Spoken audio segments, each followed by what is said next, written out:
Hey there, friends. Tracey here. The biggest question of the week. When do I need to renew my national board certification? Yes, I want to teach you how to do it. First of all, I want you to go to the NBPTS.org and look at the NBCT directory. When you get there, put your name in the box. I'll put my name, Tracey Stuckey. I'm not going to put anything else but that in the box. There I am. Notice that I'm good until 2029. Again, I got there by the directory. Then I go over to certification, down to maintenance of certification, go to eligibility and timing, and voila, there is a MOC calendar.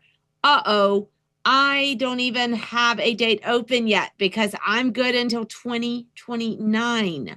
So if you're saying, oh my goodness, mine's going to expire in 27, this year, right now, is your first opportunity to do it. Next year is your last opportunity. You either certify or you lose that certification. If you if your certificate expires in 26, last year was your first opportunity. This year's your last opportunity. You need to be going through maintenance of certification, and you will love maintenance of certification. It's amazing.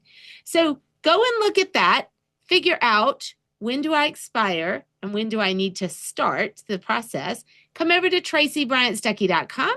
See all of the great coaching opportunities and cohort I have available.